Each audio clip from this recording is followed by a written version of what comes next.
Hi guys, good morning. Second day namin dito sa Nupam. Libot ko kayo. So ito yung beach area nila. Mas dalawa yung CR dito. Itong isa, tapos isa doon sa dulo sa likod. Ayos eh.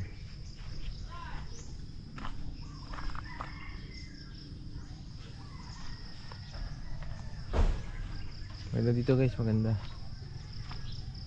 Presko. Ito yung entrance. Ayan, papasok oh. Ayan. Ayan oh. Ang mga rooms mukha lang maliit sa labas pero kasya 4 sa loob. Parang double deck style.